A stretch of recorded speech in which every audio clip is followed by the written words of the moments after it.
Thanks everyone for coming. On behalf of the Melbourne Football Club, the board and the executive have taken action to exit the gaming industry. It's a significant day for this football club. I'm very proud of the work that's gone into it over at least the last couple of years. This action has really followed two decisions. Firstly, a decision to sell our Lee Oak business to the Moonee Valley Racing Club, which will take effect this year. And secondly, not to renew our gaming entitlements at the Bentley Club. And the current entitlements cease on the 16th of August 2022. As I've said, the decision is a significant decision for the Melbourne Football Club. Gaming is not part of our core business, but it's been a business imperative over the last few years and to operate this space. And I want to acknowledge everyone involved in acquiring, building these businesses, including past directors, executive, everyone that's worked on them.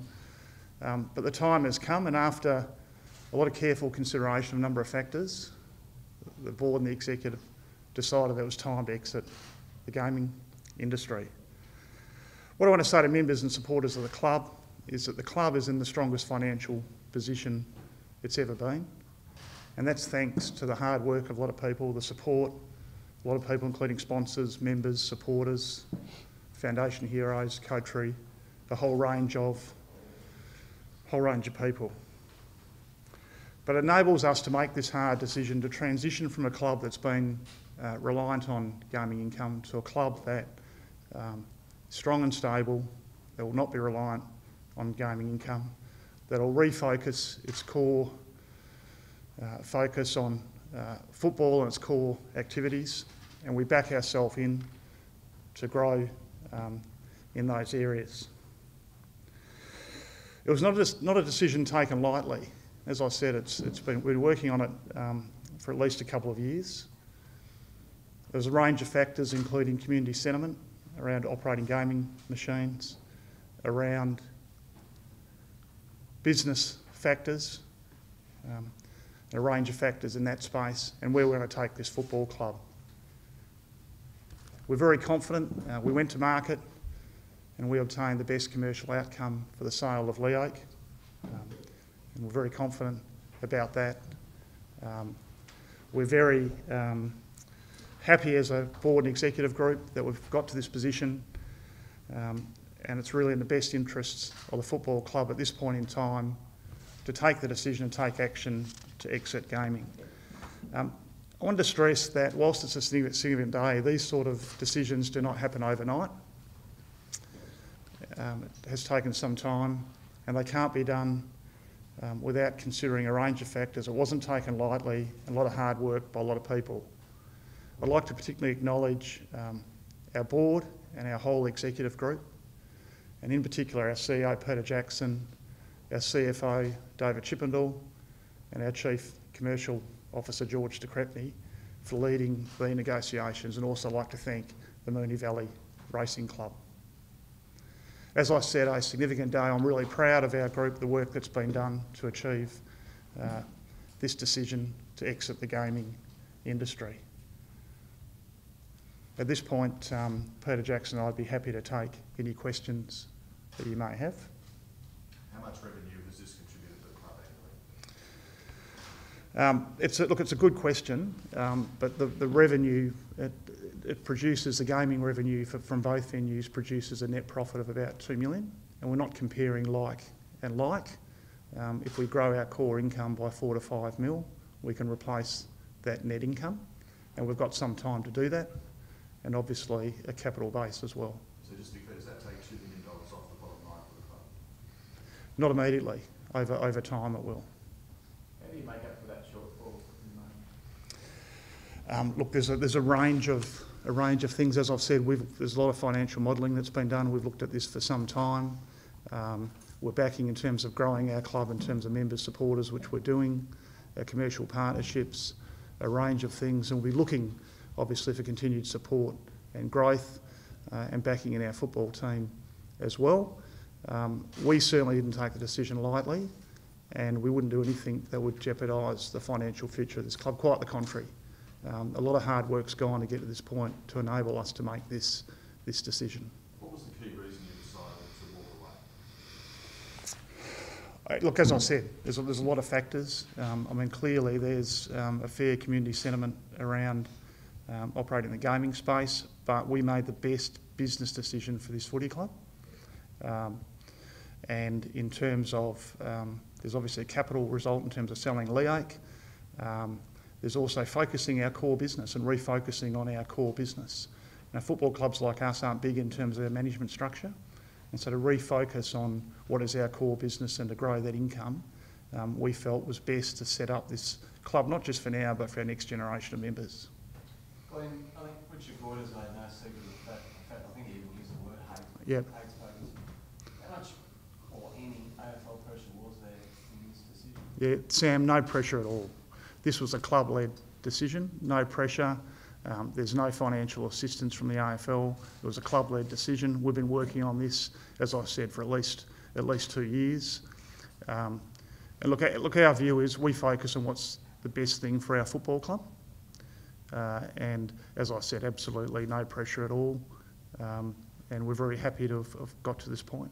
So, similar to that question before, if we rewind 2 years, what's the core of the decision, Peter? Obviously, Poggy's got all sorts of negative connotations and justifiably so, but 17 other clubs are heavily embedded with them.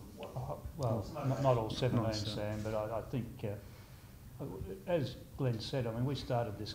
We've had a strategic agenda for the last 4 years, and we've considered all our major business assets and where we are in terms of facilities and gaming businesses and everything. And I think we've just took a view a couple of years ago to have a look at deep look at the industry and our role in that industry, and we came to the decision that we would be better off having our capital invested somewhere else. And so we took the initiative and set about changing where that capital's invested. So we went out to market, and we're happy with the result, as Glenn said. So I think, we understand, as I'm just repeating what Glenn said, we understand the community sentiment and we support the community sentiment, but the reality is we also have an obligation to make sure that the club's financially solvent and sustainable, and that's what makes these sort of decisions a bit hard. And I think to pick up on a question a bit earlier, that we've grown this football club quite substantially in the last 3 to 4 years through traditional revenues of match day football revenues. We've still a long way to go in that area that we can go on, and we don't need a massive increase in growth in that area to replace this $2 million of capital base from Leoke office, another opportunity for reinvestment. So it's not something this football club is particularly, I don't think, challenged about at this time in its evolution commercially. I think it's a good time for us to make this decision.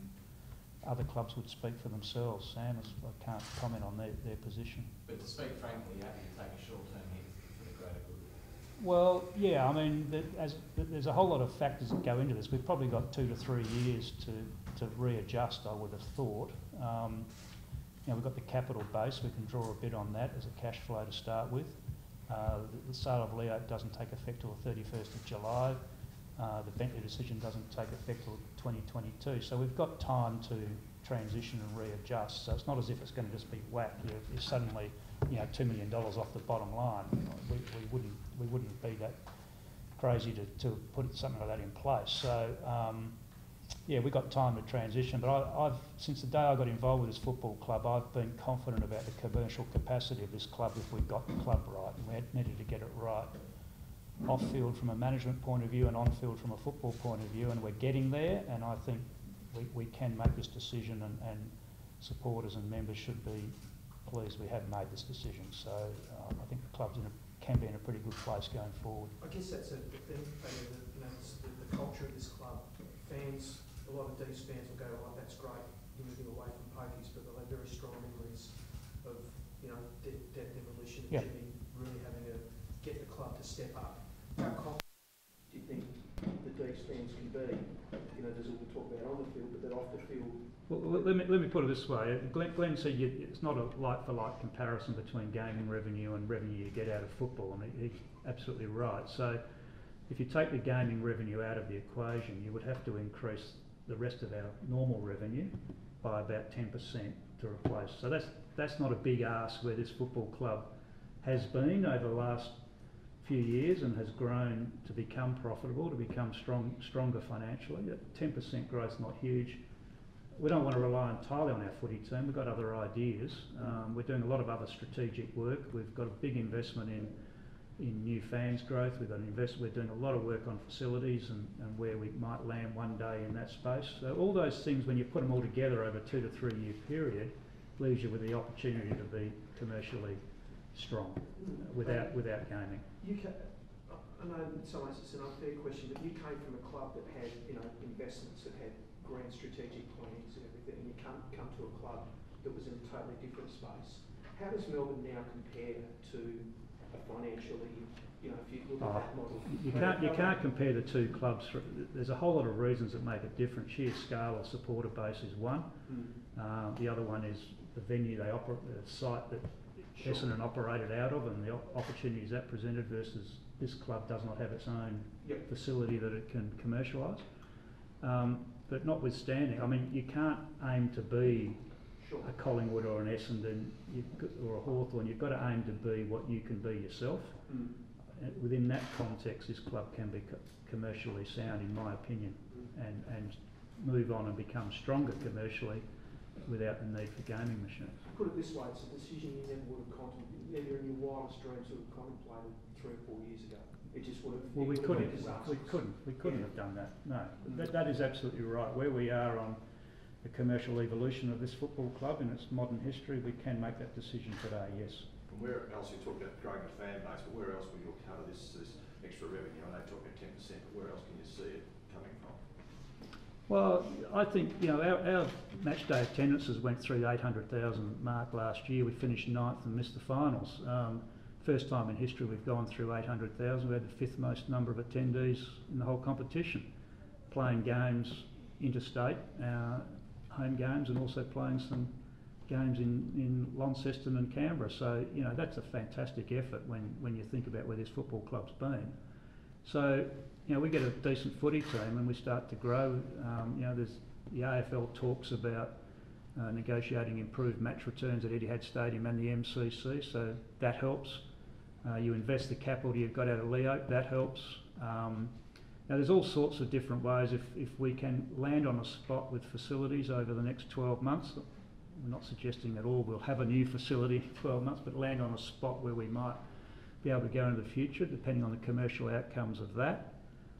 That will help. So there's a lot of, it's not one, you know, silver bullet that's going to turn it around. It could be a multiplier effect of 3, 4 or 5 different things which will replace all this, and that's why the timing is important. Peter, on a human level, do you just feel good having made the decision? Just as a member of the community? Yeah.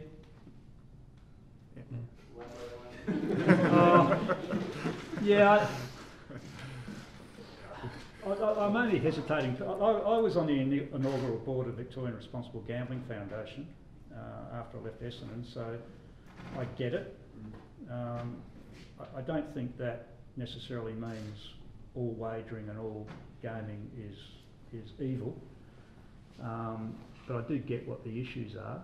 And yeah, I think a sporting club, we exist because of the game, and we exist because of people coming into the game. So yeah, in that sense, it feels better. But I wouldn't. That's a personal view. I wouldn't want it to be, you know, a measure of what anyone else should be doing. People have got to make up their own minds on this stuff. Peter, you talk about a potential facility. Can you go into No, not really. Other than to say the board and the management are doing it as much work on facilities as we've done on this gaming, and I just hope that we are able to land on something as a preferred option sometime during this year. But where that is and what it is, we've got a few thoughts. Because that's your really the pot of gold at the end of the rainbow for this club, isn't it? That's maybe, such a magnetic club. Maybe, if it's the right. Okay, wrong sort of term, I guess, but in terms of this club and its history, that would be such a boost for the D's if you could get your own home after all these years of moving around. We certainly see the potential opportunities, yes. Well, our home's the MCG, it always has been, but in terms of the TNA base, it's a priority that, as Peter said, we're doing a lot of work on that. It's another big exercise and something we're very, very keen to address. You've spoken about the reinvestment of capital. Obviously you get proceeds from Lee Oak and whatever comes out of Bentley. What are you thinking in terms of that reinvestment? Is it a facility? Can you talk to that a little bit? The board's got to make that call. Yeah, look, again, that's another piece of work. That'll be, again, carefully thought through. We're very keen. The club, as I said, is in the strongest position it's been, is to set the club up for the next 10, 30 years with what we do. And so, a range of options will be looked at. But what's really important for us, which we've learned in this exercise, is to really focus on our core business and our footy-driven income. That's our core business. That's why we exist. Our members want to see results in that space. How hard are you barracking, especially in the context of today's decision, to get your first finals appearance in 12 years? We were barracking anyway, no matter about today's decision. It's sort of... Look, as I said, that's why we exist. That's what we're about. And as a club, working hard and getting better and better at what we do on and off the field and everything we do every day. And if we do, sorry, Jake. Would the club have survived without the gaming revenue as a standalone Melbourne club? When? Well, you've been involved in it for the best part of 20 years. Would the club actually... Well, the club had a myriad of financial challenges over the last few years, and we've just knocked them off one at a time as best we can. But we've also, changed the way we operate as a club, and the football team's improving and brought new revenues in. So, I mean, at a point in time, there's a few things that we relied heavily on as a club commercially. If we get the club operating on a sound commercial base right across its spectrum of business operations, then you don't rely on any one thing. So, at a point in time, this decision couldn't have been made, but at this point in time, it can be. Have you taken any of North Melbourne's decision to go down this path? You deal with that now? No, look, I think the board, Glenn's been clear about that.